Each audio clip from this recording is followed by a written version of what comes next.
Discussion करी थी उसके अंदर हम लोगों ने देखा था कि मीनिंग ऑफ एनपीओ क्या है। फिर उसके बाद हमने देखा था लास्ट क्लास मैंने आप लोगों के साथ कुछ चीज़ें डिस्कस करी थी, जिसमें मैंने आपके साथ डिस्कस किया था मीनिंग ऑफ एनपीओ। फिर मैंने आपके साथ डिस्कस किया था फीचर्स ऑफ एनपीओ। ये सब चीज़ें हमने आपके साथ डिस्कस करी थी लास्ट क्लास में। मीनिंग ऑफ एनपीओ हमारा डिस्कस हो चुका था। फिर फीचर्स ऑफ एनपीओ हमने डिस्कस कर लिए थे। फिर उसके बाद हम लोगों ने difference between NPO and profit earning organisation discuss कर लिया था। फिर मैंने रिसिप्ट्स एंड पेमेंट के अकाउंट के बारे में बताया था आपको कि रिसिप्ट्स एंड पेमेंट अकाउंट क्या होता है। फिर रिसिप्ट्स एंड पेमेंट अकाउंट के ब्रीफ आपको मैंने नॉलेज दी थी थोड़ी सी। Features of receipt and payment में आप लोगों के साथ डिस्कस कर चुका था, और distinction between receipts and payment account और कैश बुक का भी हमने एक बार पार्ट कर लिया था। आज की क्लास में हम लोग स्टार्ट करेंगे इनकम एंड एक्सपेंडिचर अकाउंट से। तो इनकम एंड एक्सपेंडिचर अकाउंट किस तरीके से काम करता है वो हम लोग इसके अंदर देखेंगे आज की क्लास में। तो जो हमारा इनकम एक्सपेंडिचर है वो क्या होता है उसके बारे में डिस्कशन है आज की। तो इनकम एंड एक्सपेंडिचर अकाउंट होता क्या है? तो इनकम एंड एक्सपेंडिचर अकाउंट एक नॉमिनल अकाउंट होता है बेटा जी।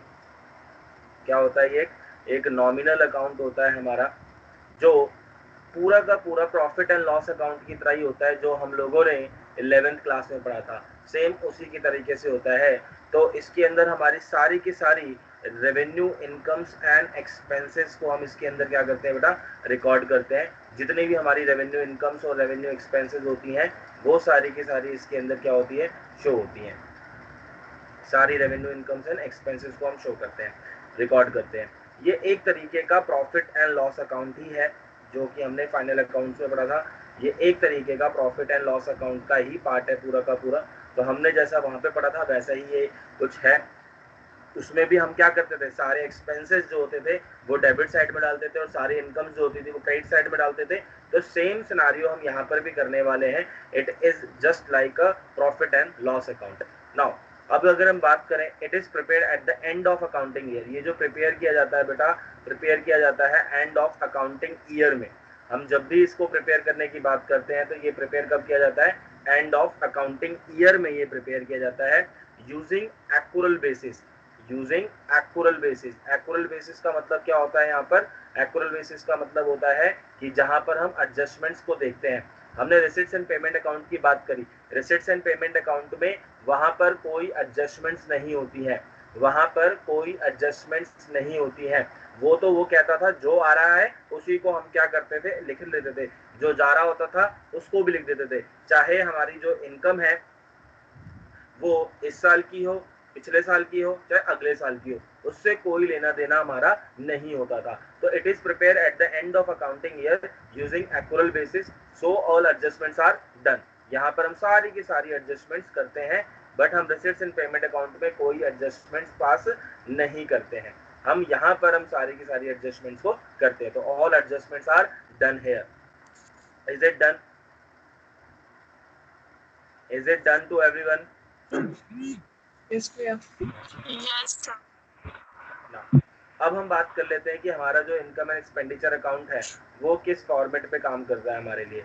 तो इनकम एंड एक्सपेंडिचर अकाउंट का जो फॉर्मेट है बेटा, वो किस चीज के लिए काम करता है वो देख लेते हैं एक बार फटाफट।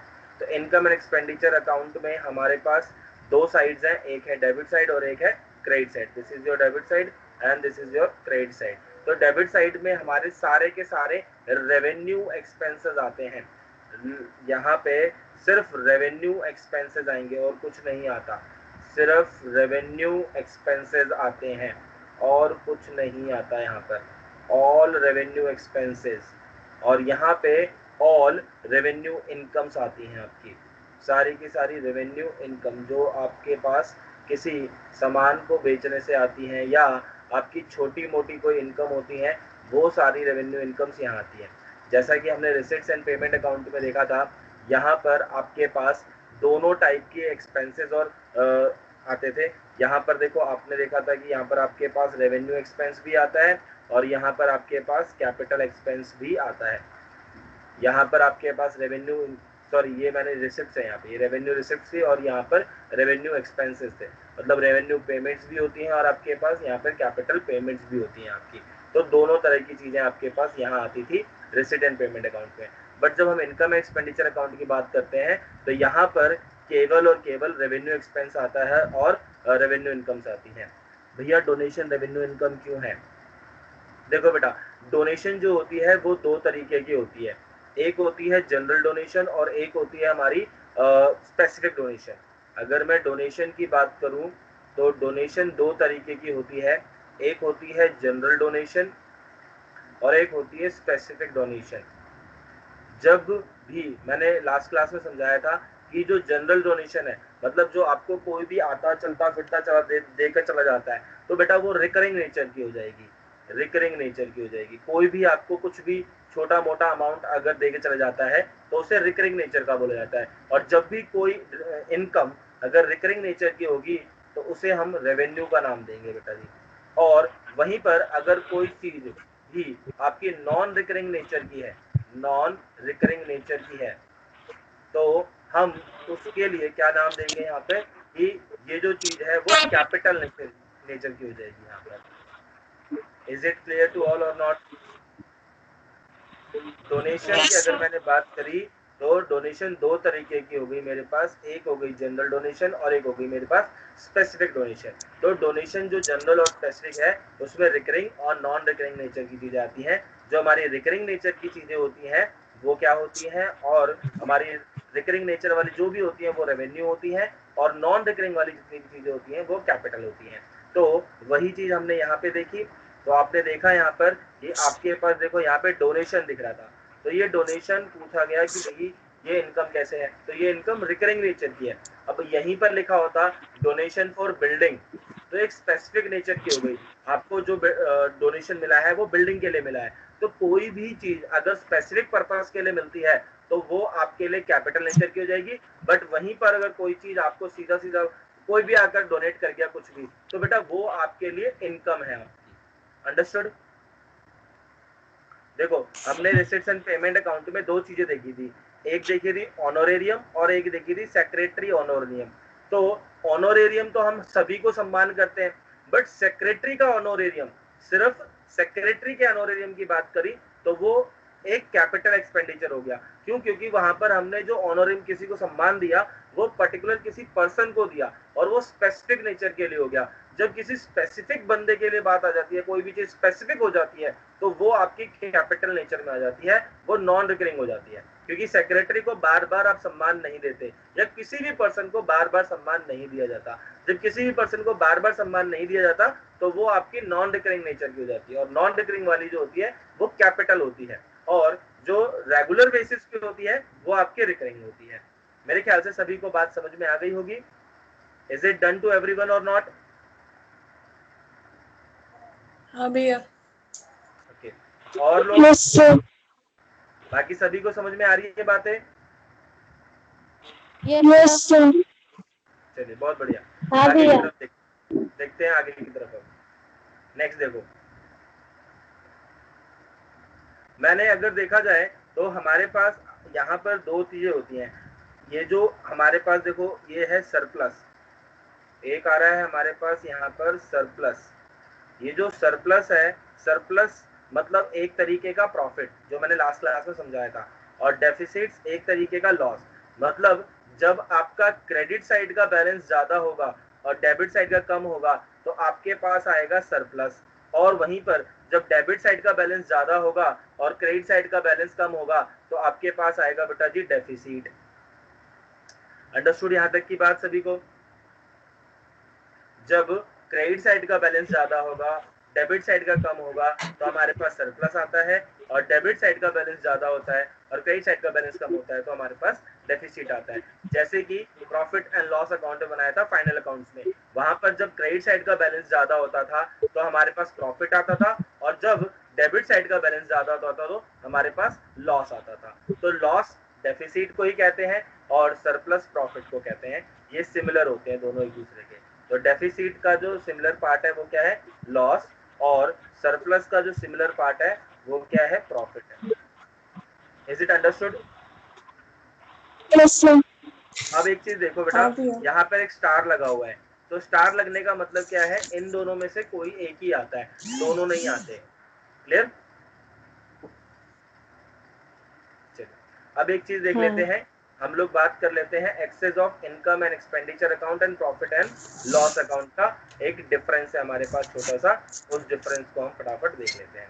तो इनकम एंड एक्सपेंडिचर अकाउंट है मेरे पास और प्रॉफिट एंड लॉस अकाउंट है, उसका डिफरेंस देख लेते हैं। तो देखो उसका डिफरेंस क्या है मेरे पास। सबसे पहले इनकम एक्सपेंडिचर कौन प्रिपेयर करता है, प्रिपेयर कौन करता है, तो प्रिपेयर करता है नॉट फॉर प्रॉफिट ऑर्गेनाइजेशंस। जितनी भी नॉट फॉर प्रॉफिट ऑर्गेनाइजेशंस होती हैं वो। ऑनोरेरियम क्या होता है, ऑनोरेरियम बेटा किसी का सम्मान होता है। जैसे फॉर एग्जांपल मेरे पास कोई पर्सन आता है और जैसे मान के चलो मेरी कोई ऑर्गेनाइजेशन है, मैंने कोई पार्टी रखी और जैसे आप देखते होंगे कि आपका स्कूल फंक्शन होता है, स्कूल फंक्शन में जब कोई बड़ा चीफ गेस्ट आता है तो चीफ गेस्ट को हम सम्मान में उसको गुलदस्ते वगैरह देते हैं या उसके सम्मान में जो भी खर्चा करते हैं उस खर्चे को हम ऑनोरेरियम का नाम देते हैं बेटा। इज इट क्लियर चंचल और सॉरी आंचल? हाँ भैया। आंचल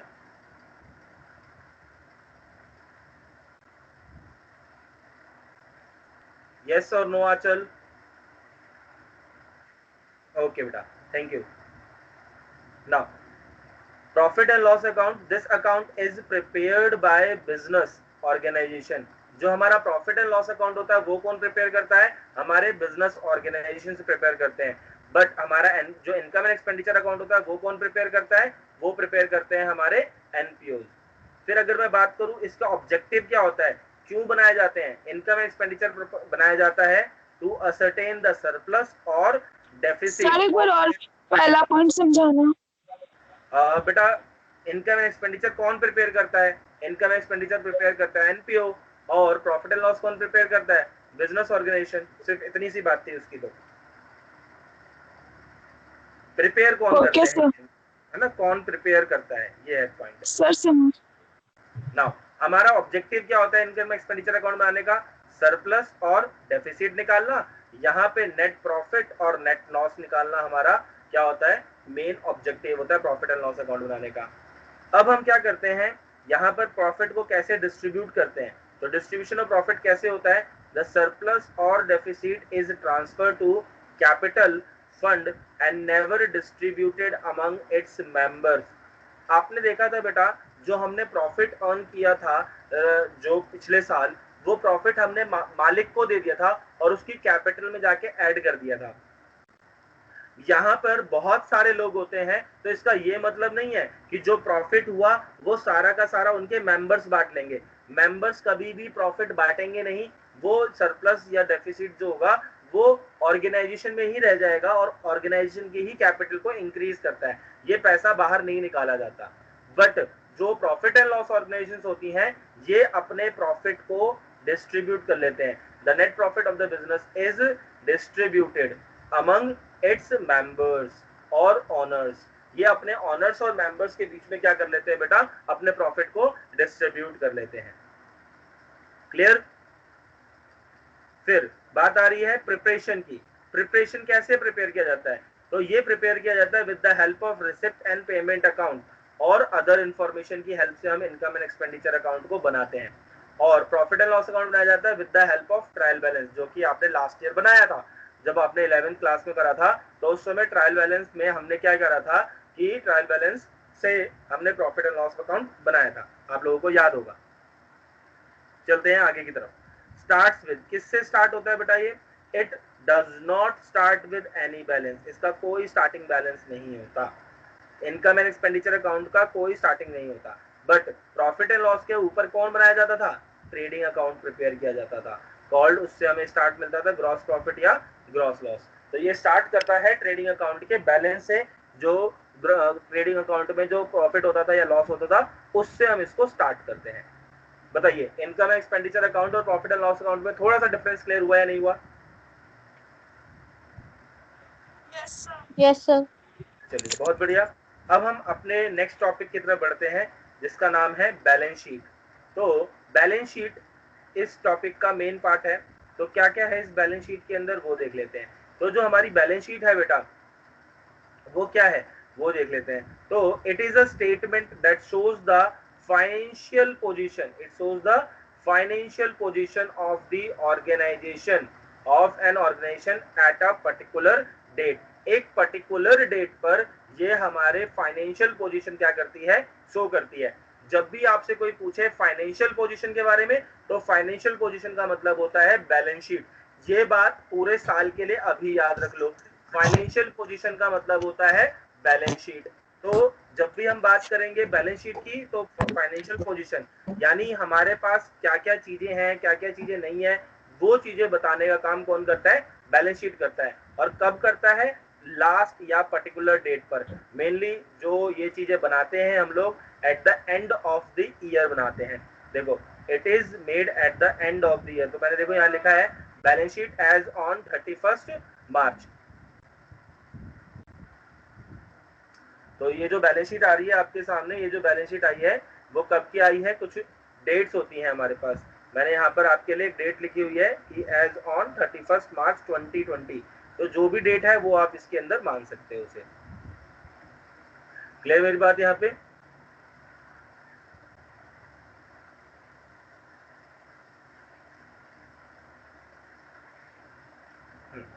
तो बैलेंस शीट एज ऑन 31 मार्च 20 और जो भी ईयर होगा उसको हमने वहां पे ले लिया। अब ये कैसे प्रिपेयर किया जाता है, it is prepared by the same manner जैसा हमने बिजनेस अकाउंट्स में बनाया था, जैसे हमने 11th क्लास में बनाया था, ये वैसे ही प्रिपेयर किया जाता है। Same, it is prepared in the same manner as that for a business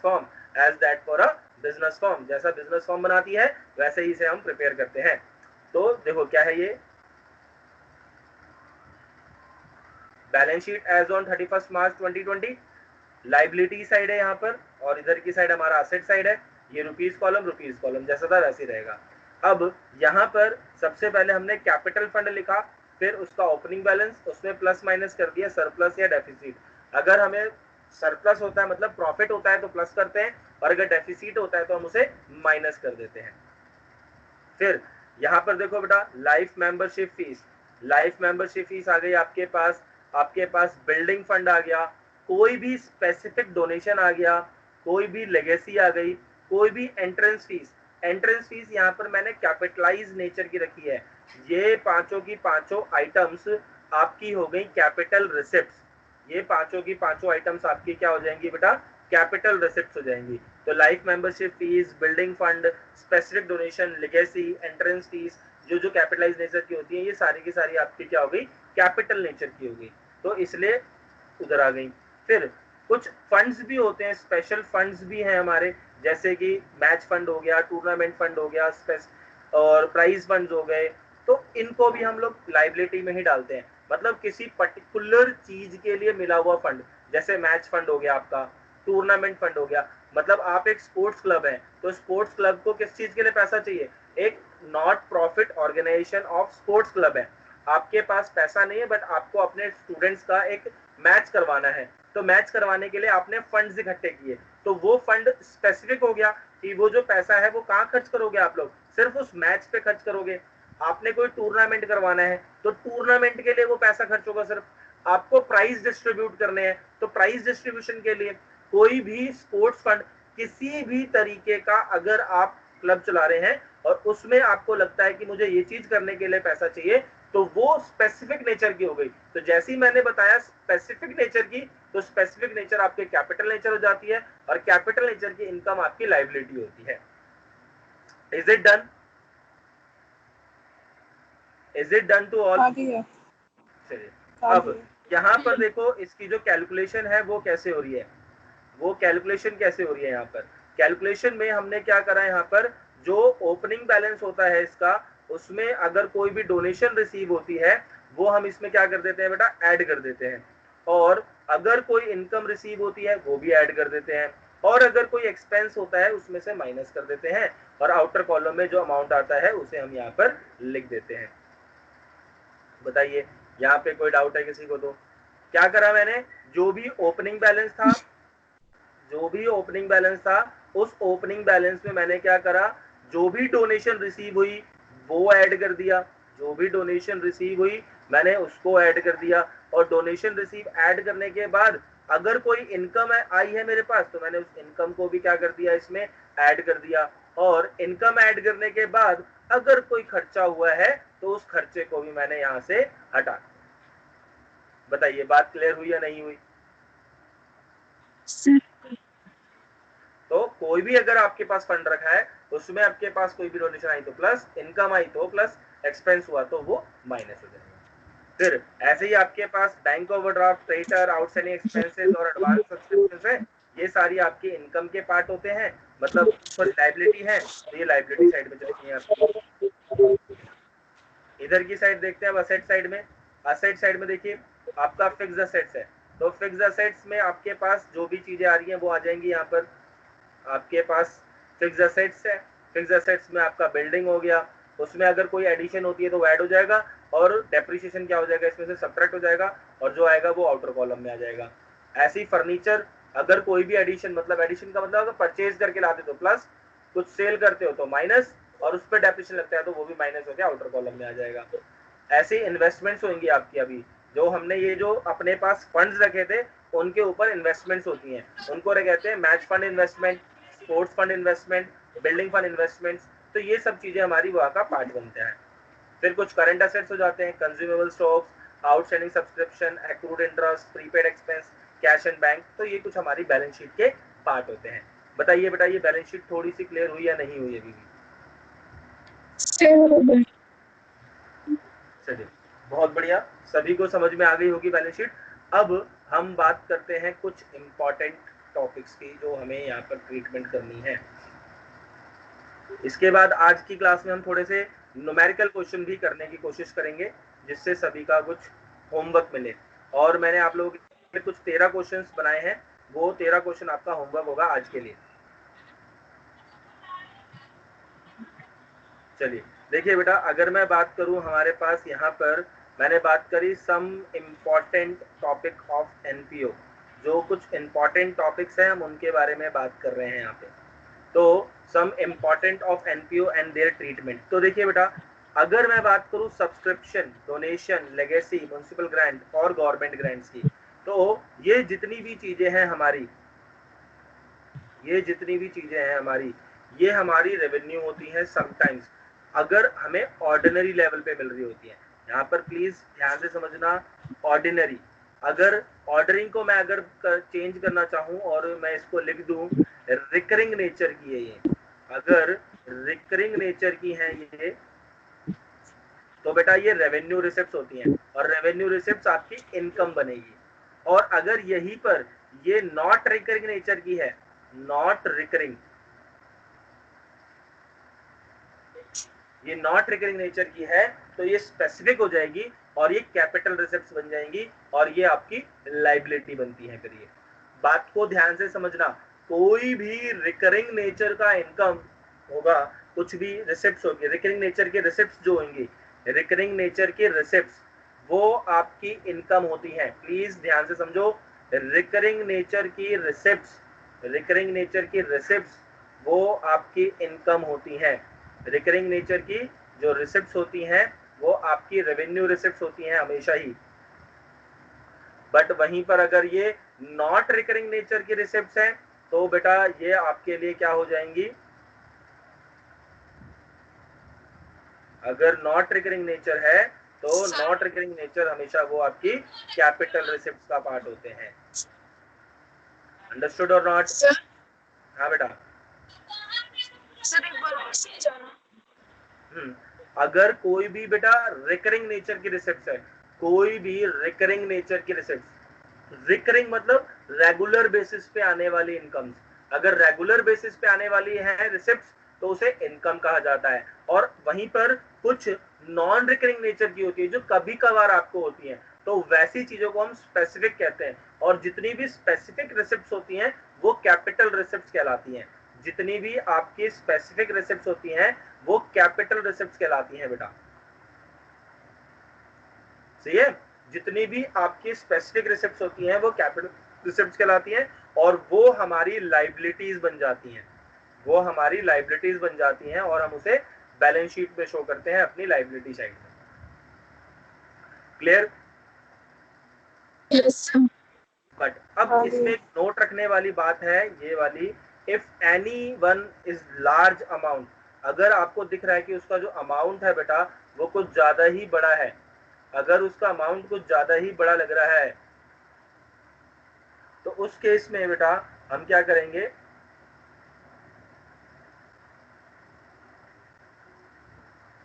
if any is large, इनमें से कोई भी, केस ऑफ डोनेशन की बात करूं मैं, लेगेसी की बात करूं, म्युनिसिपल ग्रांट्स की बात करूं या गवर्नमेंट ग्रांट्स की बात करूं, इन चारों में से किसी का भी अगर आपको अमाउंट लग रहा है कि अमाउंट कुछ ज्यादा ही बड़ा है, तो बेटा चाहे आपको लगे वो मतलब वो रेगुलर बेसिस पे मिल रहा है, तो भी आप उसे क्या मानेंगे, और उसका पर्पस भी स्पेसिफिक नहीं दे रखा, नॉट स्पेसिफिक पर्पस, तो आप उसे कैपिटल रिसिप्ट ही मानेंगी। If any is large and purpose is not specific, then this will be treated as your capital receipt. This will be treated as your capital receipt. भैया हमें कैसे पता चलेगा,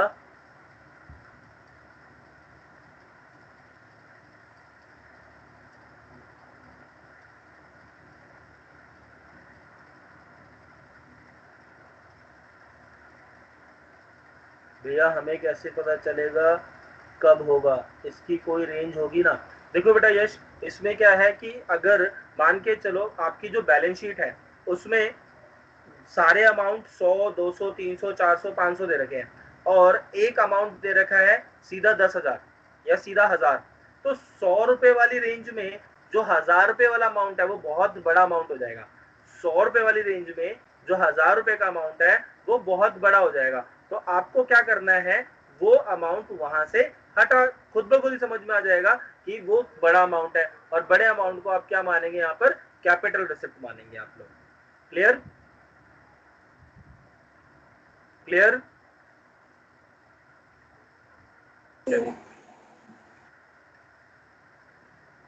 ना अब ऐसे ही अगर कोई मेंबरशिप फीस है, अगर मेरे पास कोई मेंबरशिप फीस है, तो मेंबरशिप फीस में भी हम यही करते हैं, अगर नॉर्मली ये हमारे लिए क्या होती है, रेवेन्यू रिसिप्ट होती है, तो ये हमारी इनकम बन जाएगी। बट वहीं पर अगर लाइफ मेंबरशिप फीस की बात की जाती है तो बेटा ये होती है कैपिटल रिसिप्ट, और इसे हम लाइबिलिटी साइड में डालते हैं। मेंबरशिप फीस रेवेन्यू रिसिप्ट होती है इसलिए इनकम कहते हैं, life membership fees capital receipt होती है इसलिए वो हमारी लाइबिलिटी बन जाती है। क्लियर? नाउ अब बात कर लेते हैं बहुत ही इंपॉर्टेंट एंट्रेंस फीस की। एक पेपर के अंदर हमेशा आपको कंफ्यूजिंग टॉपिक अगर लगेगा, मैं इसी को मानूंगा अगर वो कहता है तो। देखो एंट्रेंस फीस पे जरा ध्यान देना, एंट्रेंस फीस मैंने लास्ट क्लास में भी आपको समझाया था। तो कुछ ऑर्गेनाइजेशंस ऐसी होती हैं जो एंट्रेंस फीस साल के स्टार्टिंग में लेती हैं, बट कुछ ऑर्गेनाइजेशंस ऐसी होती हैं जिनकी एंट्रेंस फीस रेगुलर बेसिस पे होती है। उनका मेन की काम यही होता है कि किसी बंदे को एंटर करवाया जाए, और एंटर करवाने से जो फीस आती है उसे एंट्रेंस फीस कहा जाता है। तो ये नॉर्मली सभी के द्वारा पे की जाती है, तो जो भी पे की जाती है वो कुछ एनपीओ के द्वारा रेगुलर बेसिस पे आती है बेटा। तो अगर ये रेगुलर बेसिस पे आती है यानी रिकरिंग नेचर की हो गई, जब रेगुलर बेसिस पे आती है तो उसको हम रेवेन्यू रिसिप्ट कहते हैं। बट वहीं पर अगर आपको कैपिटल रिसिप्ट कहता है वो, जैसे देखो मैंने क्या लिखा, it is paid by all members once, all member once, but NPO receives these amount as regular basis, ये अमाउंट रेगुलर बेसिस पे वो क्या करती है, रिसीव करती है। तो हेंस इसे क्या नाम दिया जाता है, रेवेन्यू रिसिप्ट कहा जाता है बेटा। इसको हम क्या नाम दे देंगे, रेवेन्यू रिसिप्ट दे देंगे इसको हम लोग। But if it is stated that it is capital receipt in question, then आपको इसे यूज करना है एज कैपिटल रिसिप्ट। अगर क्वेश्चन ने कह दिया कि भैया इस वो आप मानो कैपिटल, तो आपको कैपिटल मानना पड़ेगा, बेशक ये रेगुलर बेसिस पे आपको मिल रहा हो। Is it done? थोड़ी सी बात समझ में आई बेटा एंट्रेंस फीस की बात? चलिए बहुत बढ़िया। अब हम बात करते हैं कुछ क्वेश्चन की। आज के टॉपिक का मेन टॉपिक जो है हमारा वो है कैलकुलेशन ऑफ सब्सक्रिप्शन, कि सब्सक्रिप्शन है क्या और सब्सक्रिप्शन के बारे में जानते हैं। तो मैंने आप लोगों को थोड़ा सा समझाया था सब्सक्रिप्शन के बारे में, सब्सक्रिप्शन होती क्या है। What is subscription? क्या मुझे बताएगा अभी प्लीज? हाँ चंदा मैंने भी लास्ट आपने क्लास, बताया था। हाँ लास्ट क्लास में मैंने आपको बताया था चंदा, एक तरीके से चंदा। ये जो होता है बेटा क्या है? It is a collection of money, it is collection from the members of the society और क्लब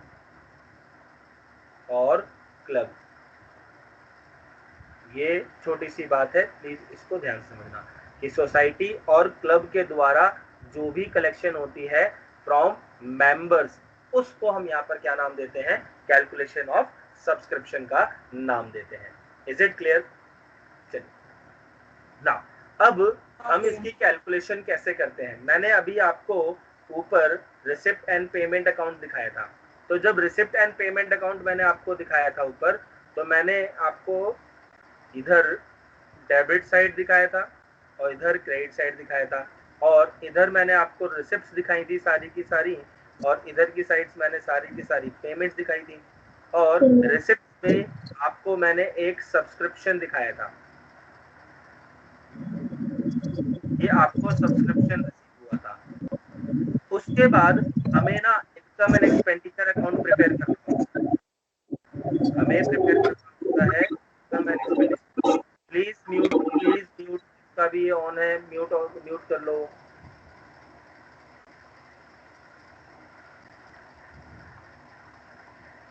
देखिए, इनकम एंड एक्सपेंडिचर अकाउंट हमें प्रिपेयर करना होता है। तो ये हो गया क्रेडिट, ये हो गया डेबिट। नाउ जो बेटा हमें सब्सक्रिप्शन यहाँ पे मिलती है, ये जो सब्सक्रिप्शन हमने यहाँ पे रिसीव करी, ये वाली सब्सक्रिप्शन हम क्या करते हैं? यहाँ ट्रांसफर कर देते हैं, और जो पेमेंट्स यहाँ पर होती हैं वो हम यहाँ ट्रांसफर करते हैं। ये क्वेश्चन में आपको जो गिवन होता है वो गिवन होता है receipt and payment account. Question में जो आपको गिवन होगा वो गिवन होगा रिसिप्ट एंड पेमेंट अकाउंट, और आपको प्रिपेयर करना होता है इनकम एंड एक्सपेंडिचर अकाउंट। तो सॉल्यूशन में आपको देना होगा इनकम एंड एक्सपेंडिचर अकाउंट। तो आप इनकम एंड एक्सपेंडिचर अकाउंट को सॉल्व करेंगे इसमें।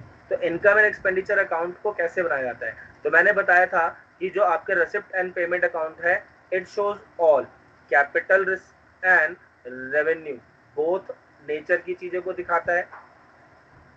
आपका जो रिसिप्ट एंड पेमेंट अकाउंट होता है वो दोनों नेचर दिखाता है, कैपिटल नेचर भी दिखाता है और आपका रेवेन्यू नेचर भी दिखाता है। बट जो आपका इनकम एंड एक्सपेंडिचर अकाउंट है वो केवल रेवेन्यू नेचर की चीजों को दिखाता है और कुछ नहीं दिखाता। और मैंने आपको यहाँ पर यह बताया था कि यहाँ पर कोई एडजस्टमेंट्स नहीं होती, कोई एडजस्टमेंट्स नहीं होती। क्यों नहीं होती? क्योंकि ये बनाया जाता है कैश बेसिस पे। जब कोई भी चीज कैश बेसिस पे बनती है तो जो आ रहा है उसको लिख दो, जो जा रहा है उसको लिख दो, बस ये उसी तरीके से यहाँ पर हम उसको बनाते थे। बट यहाँ रेवेन्यू नेचर को बनाया जाता है एक्यूरल बेसिस पे, एक्यूरल बेसिस पे।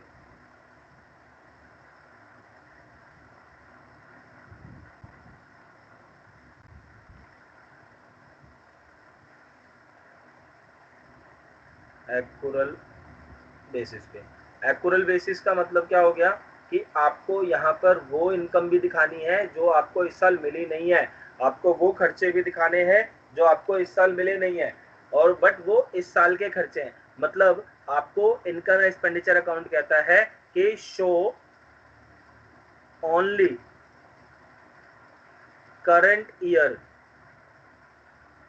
Receipts and payment. Income expenditure आपको कहता है show only current year receipts and payment, show only current year receipts and payment. But यहाँ पर जो रिसिप्ट एंड पेमेंट अकाउंट होता है वो कहता है शो कहीं का भी, मतलब any type of receipt and any type of payments. Show, ये बोलता है show receipt and payment only, whether it is of current year, whether it is of previous year, whether it is of future year. मतलब किसी भी साल का हो वो आपको इससे मतलब नहीं है, वो कहता है बस आपको रिसिप्ट एंड पेमेंट शो करनी है। You have to show receipts and payment, whether it is of current year, whether it is of previous year, whether it is of future year. तो बेटा हमें यहाँ पर जो रिसिट्स एंड पेमेंट मिलती है, ये जो भी रिसीव हो रखी होगी इस सब्सक्रिप्शन में, आपके पास जो अमाउंट होगा, ये जो सब्सक्रिप्शन हो सकता है इसके अंदर करंट ईयर का अमाउंट भी हो सकता है, इसमें प्रीवियस ईयर का अमाउंट भी हो सकता है, और इसमें फ्यूचर ईयर का अमाउंट भी हो सकता है. तो बेटा ऐसे सब्सक्रिप्शन से मुझे बनाना है इनकम एंड एक्सपेंडिचर अकाउंट. मुझे क्या प्रिपेयर करना है? Income and expenditure account.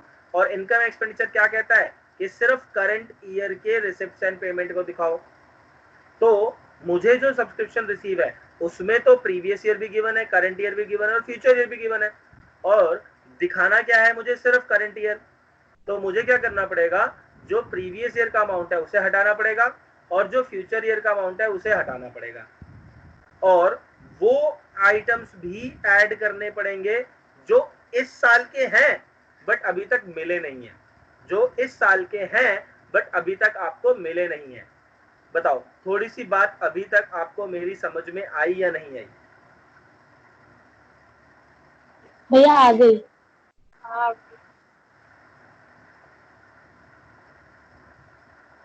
विवेक बात समझ में आई? यश, यश, ओके. हाँ भी आ गई. विवेक, ओके बेटा. आंचल बोलो बेटा. या भैया, वेरी गुड. चलिए अब हम आगे की तरफ थोड़ा बढ़ते हैं और इसको समझते हैं हमने क्या क्या देखा अभी तक. इसी के बेस पे जो मैंने अभी तक ये आपको समझाया, इस पूरे बेस पे आपको मैं अभी जो टॉपिक समझाने जा रहा हूँ वो इसी के ऊपर बेस्ड होगा, पूरा का पूरा टॉपिक.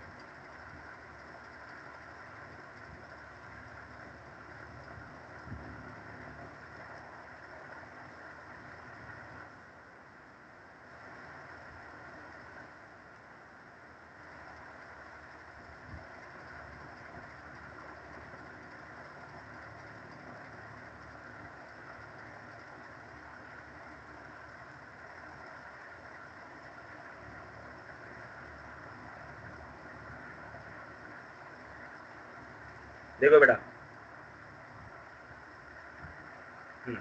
नाउ अब हमारे पास जो मैंने भी समझाया, तो इसमें आपके पास जो इनकम एंड एक्सपेंडिचर अकाउंट में शो करना है आपको अमाउंट.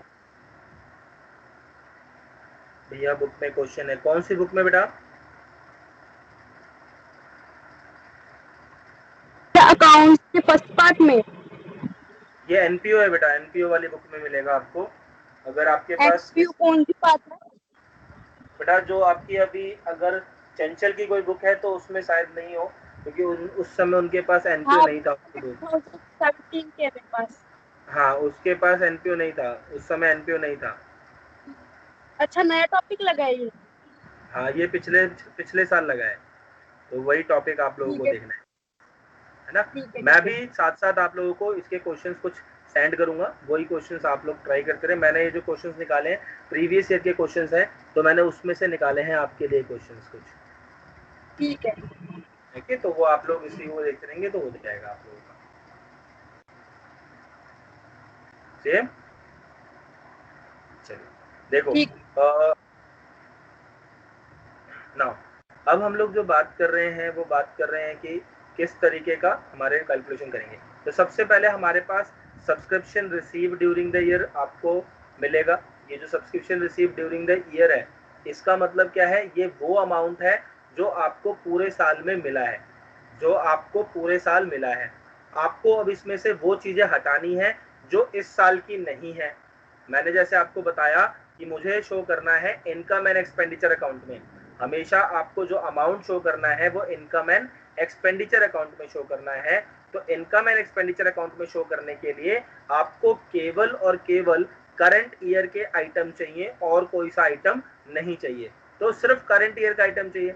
बट अगर लिखा होगा कभी भी subscription received during the year, तो इसका मतलब होता है कि आपको जो पैसा मिल रहा है वो पैसा आपको तीनों मतलब कहीं का भी हो सकता है. वो आपका करंट ईयर का पैसा हो सकता है, वो प्रीवियस ईयर का पैसा हो सकता है, वो फ्यूचर ईयर का पैसा हो सकता है।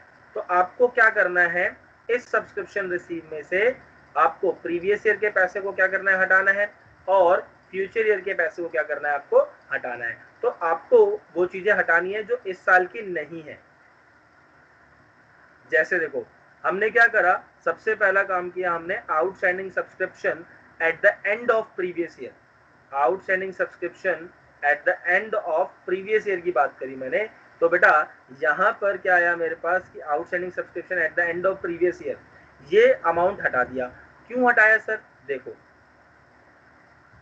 अगर आपको जो शो करना है सिर्फ करंट ईयर का शो करना है और प्रीवियस ईयर और फ्यूचर ईयर को हटाना है। आउटस्टैंडिंग सब्सक्रिप्शन का मतलब क्या हुआ, प्रीवियस ईयर का आउटस्टैंडिंग है तो पिछले साल का आउटस्टैंडिंग है, तो पिछले साल का आउटस्टैंडिंग पिछले साल ही मिलना चाहिए था, वो इस साल की इनकम नहीं है। अगर मुझे क्या शो करना है, सिर्फ इस साल की इनकम, करंट ईयर की इनकम शो करनी है मुझे, सिर्फ और सिर्फ करंट ईयर की इनकम शो करनी है। तो सिर्फ और सिर्फ करंट ईयर की इनकम शो करने के लिए मुझे जो प्रीवियस ईयर की इनकम है उसे क्या करना पड़ेगा, हटाना पड़ेगा। तो अगर आपके पास कोई आउटस्टैंडिंग सब्सक्रिप्शन आता है eight the end of previous year, पिछले साल का, ऑब्वियस सी बात है अगर वो पिछले साल आउटस्टैंडिंग है तो इस साल आपको रिसीव हो गया होगा। अगर वो इस साल रिसीव हो रहा है तो इसका मतलब क्या हुआ, वो आपकी इस साल की इनकम नहीं है, वो पिछले साल की इनकम थी जो आपको इस साल मिल रही है। फिर से, पिछले साल की इनकम थी वो आपको इस साल मिल रही है, वो इस साल की इनकम नहीं है। इसलिए हमने क्या कर दिया, उस पैसे को, देखो पिछले साल की इनकम इस साल मिल रही है तो वो इस साल की इनकम नहीं है, वो इस साल की इनकम नहीं है, करंट ईयर की इनकम नहीं है। तो करंट ईयर की इनकम नहीं है इसलिए हमने क्या कर दिया, माइनस कर दिया उसको। क्लियर। ऐसे ही अगर आपको कोई एडवांस सब्सक्रिप्शन मिल जाता है फ्यूचर ईयर का, आपको फ्यूचर ईयर का कोई भी एडवांस सब्सक्रिप्शन मिल जाता है, advance subscription at the end of current year मिल रहा है आपको, कुछ करंट ईयर के एंड में, देखो आपको मान के चलो इस साल, मैं आज इस साल की बात कर रहा हूं, इस साल के एंड में आपको अगले साल का कोई पैसा मिल जाता है, अगले साल का कोई पैसा मिल जाता है, तो क्या वो आपकी इस साल की इनकम है, नहीं। अगर वो इस साल की इनकम नहीं है तो आप क्या करोगे, हटा दोगे उसे भी। तो आपको सिंपल से इतना ध्यान रखना है कि भैया जो इस साल की इनकम नहीं है उसे हटा दो। तो मैंने इसे भी क्या कर दिया, यहाँ से हटा दिया, तो ये भी क्या हो गया, यहाँ पर क्रॉस लगा दिया मैंने यहाँ पर भी। अगर आपको फ्यूचर ईयर की इनकम करंट ईयर में मिल रही है तो उसे भी आप हटा दो। अंडरस्टूड सभी को। हाँ भैया। अब यस सर। तीसरी चीज देखो क्या लिखी हुई है, तीसरी चीज लिखी हुई है advance subscription at the end of previous year. ये वाला हमने क्या कर दिया बेटा, प्लस कर दिया। तो सर प्लस क्यों करा आपने, तो इसको भी समझ लेते हैं एक बार, प्लस क्यों हुआ ये। तो advance subscription at the end of previous year plus क्यों हुआ, देखो प्रीवियस ईयर की सब्सक्रिप्शन है ये, प्रीवियस ईयर की सब्सक्रिप्शन आपको, advance subscription at the end of previous year, previous year पर आपको एडवांस मिला है, कहाँ का एडवांस मिला होगा, फिर वो करंट ईयर का पैसा आपको प्रीवियस ईयर में मिला होगा। कहाँ का पैसा मिला होगा, करंट ईयर का पैसा आपको प्रीवियस ईयर में मिला होगा। करंट ईयर का पैसा अगर प्रीवियस ईयर में मिल रहा है तो करंट ईयर का ही ना, बेशक आपको प्रीवियस ईयर में मिल चुका है कहाँ का, करंट ईयर का। तो बेटा करंट ईयर का है इसलिए हमने उसको क्या कर दिया, यहाँ पर ऐड कर दिया। Is it understood. सर ये वाला एक बार फिर से समझाना। फिर से समझो, अगर आपको कोई करंट ईयर का इनकम, कोई भी करंट ईयर की इनकम आपको प्रीवियस ईयर में मिल चुकी है, जैसे आज की इनकम आपको कल मिल चुकी है,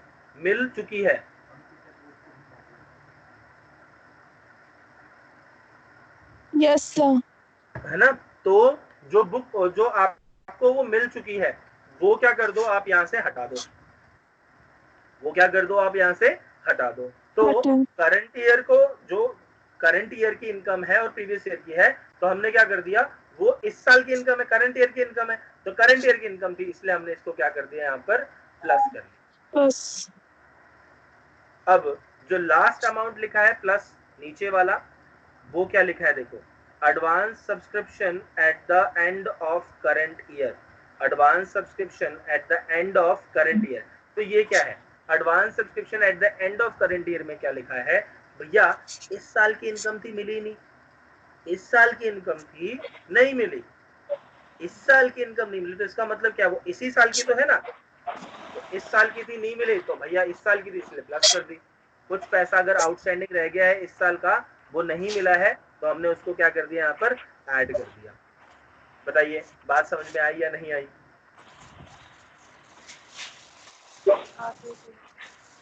Sir, I will. Is it done? Yes, sir. चलिए बहुत अच्छा। नेक्स्ट, अब इसी को ना हम लोग सब्सक्रिप्शन अकाउंट की तरीके से भी देख सकते हैं बेटा, अकाउंट बना के भी देख सकते हैं इसको हम लोग, कि इसका अकाउंट बना लो और अकाउंट से भी बना सकते हैं इसको हम आराम से। तो अकाउंट बना के कैसे करते हैं वो देख लेते हैं एक बार। देखो बेटा, सब्सक्रिप्शन अकाउंट में सबसे पहले हमारे पास जो रिसिप्ट एंड पेमेंट अकाउंट जो आपने अभी देखा, उसके अंदर आपने देखा कि मैं छोटा सा बना रहा हूँ, इधर ये रिसिप्ट एंड पेमेंट था और इधर की साइड लिखा होता था सब्सक्रिप्शन। तो इस सब्सक्रिप्शन की हेल्प से हम क्या कर रहे हैं, सब्सक्रिप्शन को सब्सक्रिप्शन अकाउंट में इधर की साइड, मतलब देखो ये डेबिट साइड में है, तो सब्सक्रिप्शन अकाउंट में देखो किधर की साइड लिख दिया मैंने, उसको क्रेडिट साइड में लिख दिया।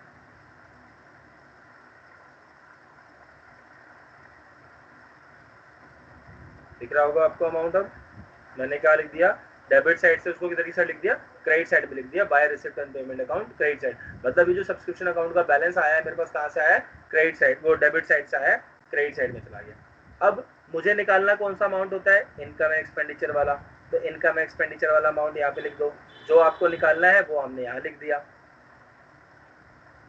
क्लियर, तो इनकम एंड एक्सपेंडिचर अकाउंट आ गया यहाँ पर। ऐसे ही अब जो आपका इस साल का पार्ट है वो आप क्रेडिट साइड में लिख दो, जिससे कि वो बढ़ जाए, जो जिससे बढ़ेगा वो क्रेडिट साइड में लिख दोगे आप, और जिससे वो घटेगा उसको आप डेबिट साइड में लिख दोगे। तो outstanding subscription at the end of previous year direct इधर लिख दो, इधर लिख दो outstanding subscription at the end of current year, इधर लिख दो advance subscription at the end of previous year, और इधर लिख दो advance subscription at the end of current year. ये 6 चीजें अगर याद होगी तो सब्सक्रिप्शन अकाउंट भी बहुत जल्दी बन जाता है। 2 मिनट लगता है सब्सक्रिप्शन अकाउंट को प्रिपेयर करने में, इससे ज्यादा टाइम नहीं लगता। ओके बेटा, हेलो, Yes, sir. समझ में. आ रही है बात समझ में सभी को? Yes, sir. हाँ भैया। वीडियो ज्यादा लंबी हो रही है लग रहा है मुझे, सब बोर हो रहे हैं। Yes, sir. बोर होना स्टार्ट हो गया अब? No, sir. हाँ भैया। नहीं, sir. भैया। चलो आज का होमवर्क देने का काम स्टार्ट करता हूँ, बस अब होमवर्क देने का काम स्टार्ट करता हूँ, थोड़ा सा रह गया है। आज का लिए स्टार्ट करते हैं हम लोग, क्वेश्चंस की तरफ आते हैं। अभी ये वाली पीडीएफ मैं आपको सेंड कर दूंगा। Okay, sir. ये क्वेश्चंस हैं, मैं आपको अभी सेंड कर दूंगा। तो ये क्वेश्चंस मैंने लिखे हुए हैं, तो आपको इसके आंसर्स पता करने हैं, सारे आंसर्स भी लिख दिए हैं मैंने, और सॉल्व करना है। तो देखो क्वेश्चन क्या कह रहा है, पहला हमसे, पहला जो क्वेश्चन है हमारे सामने कह रहा है subscription receive during the year, subscription receive during the year 18-19 दे रखा है 50,000, subscription outstanding at the closing of 2018-19 दे रखा है 8,000, subscription outstanding at the beginning of 2018-19 दे रखा है 6,000। बोल रहा है calculate the amount of subscription to be credited to income and expenditure account for the year 2018 and 19। आपको क्या करना है, आपको सब्सक्रिप्शन अमाउंट क्या करना है, क्रेडिट बताना है कि आपका जो है credited to income and expenditure account for the year 2018 and 19 के लिए आपको क्या करना है, ये अमाउंट बनाना है। तो देखो अभी जो हमने देखा उसी चीज को फिर से देखते हैं, करंट ईयर, प्रीवियस ईयर और फ्यूचर ईयर। हमें सिर्फ करंट ईयर का अमाउंट निकालना है। करंट ईयर हमारे लिए कौन सा है, 2018-19, 2018-19 हमारा करंट ईयर हो गया इस क्वेश्चन के अकॉर्डिंग। तो बेटा आपको जो रिसीव हुआ है वो कितना रिसीव हुआ है, 50,000 रुपए रिसीव हुआ है 2018-19 में, और outstanding subscription at the end of 2018-19, 18-19 के एंड में आउटस्टैंडिंग है, मतलब वो इसी साल की इनकम है, इस साल की इनकम है, आपको मिली नहीं है। आउटस्टैंडिंग सब्सक्रिप्शन मतलब आपको मिली नहीं, तो इस साल की इनकम है, मिली नहीं आपको, तो आप क्या करेंगे, इसे ऐड कर देंगे। ऐड करेंगे। और subscription outstanding at the beginning of 2018-19। तो बेटा 2018-19 का एंड और बिगिनिंग, इसका जो बिगिनिंग होगा वो प्रीवियस ईयर का एंड होगा। जब भी मैं करंट ईयर के बिगिनिंग की बात करूंगा तो वो प्रीवियस ईयर की बिगिनिंग होगी, सॉरी प्रीवियस ईयर का एंड होगा। करंट ईयर का बिगिनिंग प्रीवियस ईयर का क्या होगा, एंड होगा। तो बस प्रीवियस ईयर का एंड कर देते हैं हम यहाँ पर, तो वो चीज यहाँ पर आ जाएगी। तो देखो हमारे पास वो चीज अमाउंट आ जाएगा जो हमें चाहिए यहाँ पर।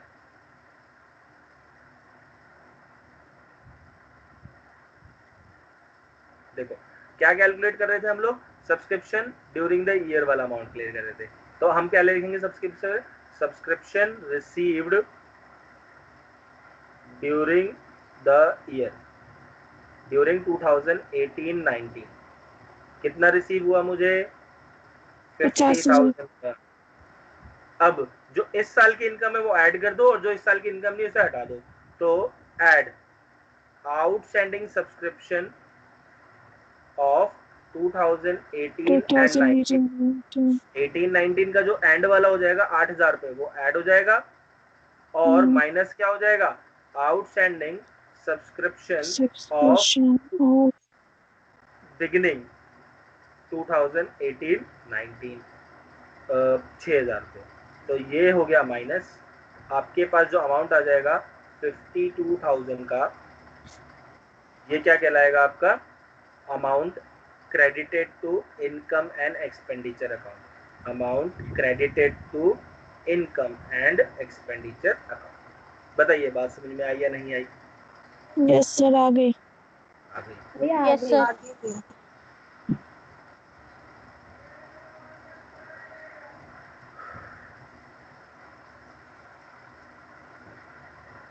चलिए नेक्स्ट क्वेश्चन देखते हैं बेटा, सेकंड क्वेश्चन इसी का जल्दी से, मैं इसी में समझा रहा हूँ बेटा आपको, आप इसी में ऐड लेस करके देखेंगे अभी। ओके देखो subscription receive during the year 2019 है ये 70,000। अब subscription out during the year 2019, तो current year, previous year, future year. तो आपका जो करंट ईयर है वो क्या हो जाएगा इसके अंदर, 2019, और प्रीवियस ईयर क्या हो जाएगा फिर अब आपका 2018, और आपका फ्यूचर ईयर क्या हो जाएगा 2020। क्लियर हो रही है बात?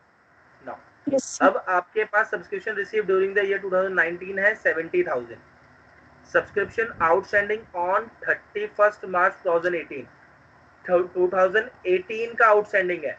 तो 2018 का आउटस्टैंडिंग है जो आपको करंट ईयर में मिलेगा, क्या करेंगे आप इस अमाउंट को, सर माइनस करेंगे। तो हम इसको, हाँ बोलो बोलो भैया। चलिए तो ये वाला अमाउंट क्या होगा, ऐड करें।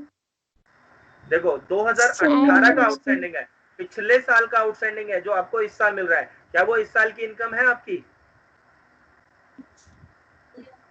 नहीं, ये आउटस्टैंडिंग 31 मार्च 2018 की है, पिछले साल की इनकम है, इस साल की इनकम नहीं है, वो करंट ईयर की इनकम नहीं है। अगर करंट ईयर की इनकम नहीं है तो उसको यहाँ पे ऐड नहीं करेंगे हम लोग, हम यहाँ पर क्या करेंगे, उसे सब्ट्रैक्ट करेंगे।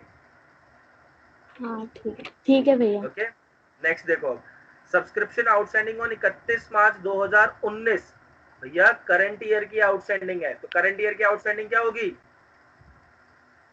सर वो प्लस होगी, ये प्लस हो जाएगी।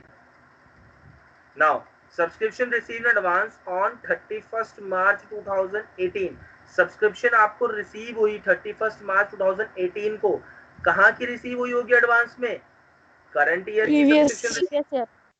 अरे अरे अरे अरे अरे 2018 प्रीवियस ईयर है, देखो ध्यान से 2018 प्रीवियस ईयर है, तो 2018 में आपको एडवांस मिला है, 2018 में आपको एडवांस मिला है, क्या कह रहा है, subscription receive in advance on 31 मार्च 2018, 2018 में आपको एडवांस मिला है, तो मिला है तो कब का मिला होगा, एडवांस अगर आपको मिल रहा है किसी डेट को तो आगे एक ही ईयर का ही तो मिलेगा, तो 2018 को मिल रहा है तो कब का मिला होगा, करंट ईयर का मिला होगा। तो ये कहाँ की इनकम है, करंट ईयर की इनकम है, तो हम क्या करेंगे यहाँ पर इसे प्लस प्लस ऐड ऐसे ही subscription receive in advance on 31 March 2019 यहाँ पर आपको यहाँ का पैसा एडवांस में मिलेगा, ऑब्वियस सी बात है। तो ये क्या करोगे आप, माइनस, सर माइनस करेंगे। तो देखो क्या आंसर आता है अब आपका इसके अंदर। 70,000 आपके पास था पहले, उसमें माइनस Yes, किया sir. हमने 2,000, तो प्लस किया हमने 4,000, 4,000 फिर प्लस 3,000 3 और फिर माइनस minus किया हमने 3 2,000। आंसर आ गया 73,000। 73,000। बच्चा इधर ना मैंने मिसप्रिंट कर दिया शायद, ये इधर 13,000 लिख दिया गलती से, ये 73,000 है, वो शायद लिखते हुए गलती कर दी मैंने, मिसप्रिंट कर दिया होगा। क्लियर है वाली बात? Yes, sir. हाँ भैया। आगे अच्छी तरीके से समझ में हाँ बात? भैया। Yes, sir. हाँ भैया। चलिए अब एक और तरीके से Yes, समझ sir. लो, टेबल वाली जो इसमें देखो दोनों तरीके आसान है, दोनों आसान है तरीके, मैं ये नहीं कह रहा दोनों आसान नहीं है, दोनों ही आसान तरीके हैं। अगर आपको अगर जोन सा करने को मना जाए आप उसको कर सकते हैं, कोई इशू नहीं है उसमें।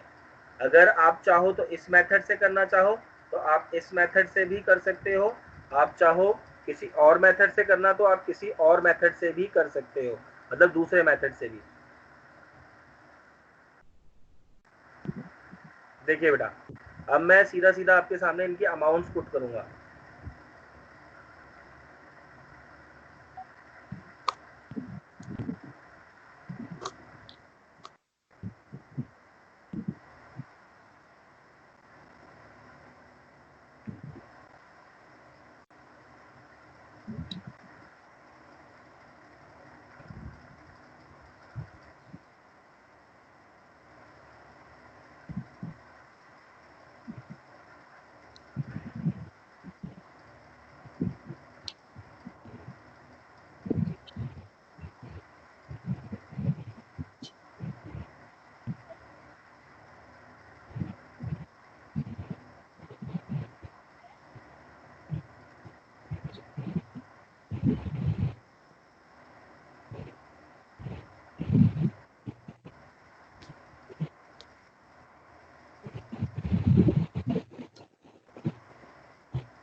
देखो बेटा,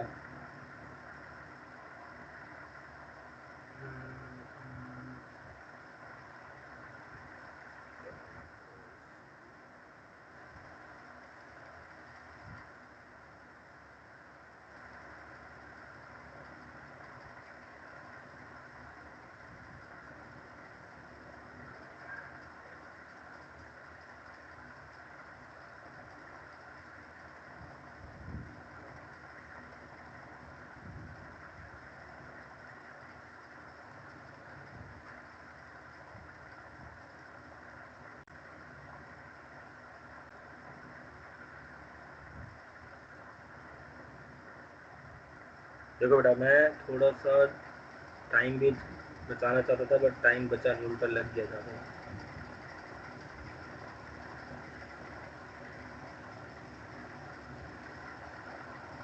देखो अब इस क्वेश्चन के अंदर अगर आप डायरेक्ट टेबल फॉर्म यूज करते हो तो डायरेक्ट कैसे आंसर आता है? आपका देखो लिखा हुआ था subscription received during the year, क्या लिखा हुआ है? Subscription received during the year 2019 कितना है? 70,000। तो आप उसे डायरेक्ट कहाँ लिख देंगे? रिसिप्ट एंड पेमेंट अकाउंट में इधर की side, receipt and payment account 70,000 पे डायरेक्ट आ गया आपके पास। अब ऊपर लिखा हुआ है outstanding subscription at the end of previous year, eight the end of previous year. और हमारा प्रीवियस ईयर और करंट ईयर मैंने अभी आपको समझाया था कि आपका जो करंट ईयर है वो है 2019 और आपका जो प्रीवियस ईयर है वो है 2018। तो आपको इतना ध्यान रखना है। तो देखो सब्सक्रिप्शन आउटस्टैंडिंग ऑन 31 मार्च 2018, तो ये कौन सा हो गया? प्रीवियस ईयर वाला हो गया। तो प्रीवियस ईयर वाला कितना आ गया यहाँ पर? 2000 आ गया। फिर सब्सक्रिप्शन आउटस्टैंडिंग ऑन 31 मार्च 2019, तो भैया दूसरा वाला हो गया ये। तो 2019 में कितना आउटस्टैंडिंग था? 4000। आप यहाँ पे डायरेक्ट पुट कर दो उसको। फिर लिखा हुआ है आपके पास यहाँ पर सब्सक्रिप्शन रिसीव एडवांस ऑन 31 मार्च 2018 3000 रुपए। तो ये प्रीवियस ईयर वाला है, 18 प्रीवियस ईयर वाला है, तो आप डायरेक्ट यहाँ लिख दो 3000 रुपए प्रीवियस ईयर वाले में। और फिर 2019 मतलब करंट ईयर वाले में, तो आप सीधा यहाँ लिख दो 2000 रुपए। टोटल करोगे तो देखो 77,000 इसका टोटल आ जाएगा। फिर 77,000 माइनस 4,000 करोगे 73,000 आ गया। और आपको ये बताना था कि कितना इनकम एंड एक्सपेंडिचर अकाउंट में क्रिएट करना है, 73,000 आ गया। तो अब आपको बताओ कौन सा अच्छा लगा, फर्स्ट मेथड सेकंड मेथड? अब बताओ आपको फर्स्ट मेथड अच्छा लगा, सेकंड मेथड अच्छा लगा सर सेकंड दोनों मेथड? मेथड सही है। दोनों ही मेथड बढ़िया है, सीधे आप जोन सा मर्जी सीधे यूज कर पुट कर सकते दो। हो। सेकंड मेथड में आप डायरेक्ट पुट करते हैं, फर्स्ट मेथड में आपको थोड़ा सोचना पड़ता है। Okay yes sir. तो आपके पास दोनों मेथड है, जिस मर्जी मेथड से आप चूज कर सकते हो, जो मर्जी आप अप्लाई कर सकते हो यहाँ पर। Okay okay sir. चलो फिर आज के लिए मैं आपको बस इतना ही करवा रहा हूँ। अभी मैं आप लोगों को ये जो पेपर मैंने जो बना रखा है, ये पेपर मैं आपको भी सेंड कर देता हूँ। इसके अंदर 13 क्वेश्चन है, देखो बेटा इसके यस अंदर सर। 13 क्वेश्चन है। तो परसों वाली क्लास में हम लोग 13 क्वेश्चंस के डाउट्स देखेंगे और नया टॉपिक देखेंगे, ओके सर। है ना। और हम लोग अब मिलेंगे परसों सेम टाइम 11 बजे। ओके ठीक है, सर कल क्लास होगी इको की? अभी मैं बता दूंगा तुम्हें बेटा। ओके अभी सर। हमारी एमडब्ल्यूएफ में क्लास होगी अकाउंट्स की, अभी 11 बजे चलेगी क्लास। ठीक है। और बेटा अगर कोई और स्टूडेंट आपका ज्वाइन होना चाहता हो, फ्रेंड अगर आपका ज्वाइन होना चाहता हो, तो प्लीज मुझे बता देना, मैं अभी ऑनलाइन में उसको ज्वाइन कर लूंगा। ठीक ओके ओके सर। चलिए बाय बाय फॉर टुडे।